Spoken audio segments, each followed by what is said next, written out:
Neshcash there in the first half seemed to be, the difference in terms of giving Barneveld that early cushion. Yeah, like I was saying, he gave us a punch to the gut from the paint there. Get 10 points in the first quarter. Certainly something we'd spent a lot of time on trying to keep the ball from his play in there in the paint, and just something we struggled with in the first quarter. From your perspective, you had one returning starter in this ball game.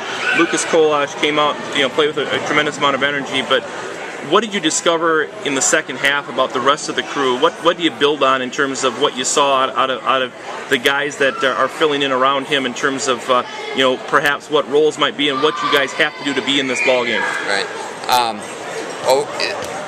You basically said it. We're learning a lot about our team.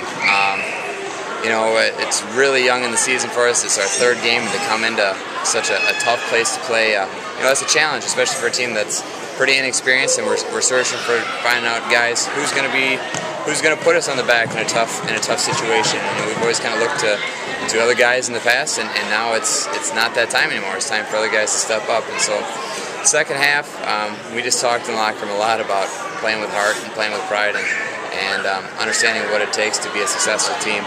And that is, taking the charges, it's getting the tips on the balls, it's hustling down the loose balls, and it's going in strong and wanting to finish rather than going up weak and hoping to finish. And for your fans, people who've watched Monticello basketball here the last few years with the great run of athletes that you've had and really continue to have with these kids that you have on the floor now, they're just young.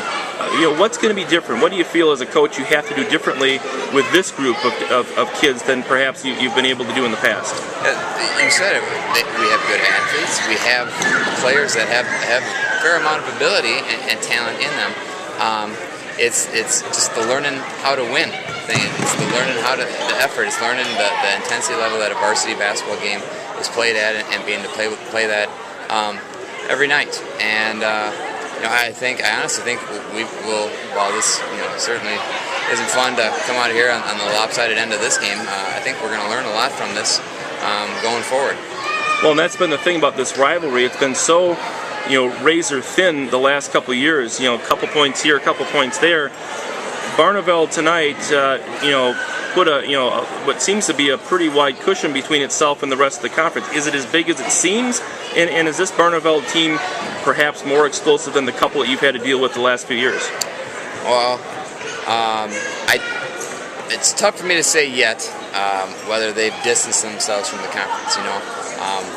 I still think there's some good teams in our conference. I think the matchup between these guys and Judah is probably going to be a real good game as well. They're explosive. If Barneveld shoots like they shot tonight, and you take away one thing with Neshcash, and all of a sudden Lee's hitting threes and Whitish is hitting threes, and that's a lot to cover. And you can't shut everybody down. You got to play to their strengths, and everybody on their team seemed like they played well tonight, so that's just us needing to do a better job in the defensive end. Well, the one thing you did really well in the second half is you took Neshcash out of the offensive equation, at least putting points on the board.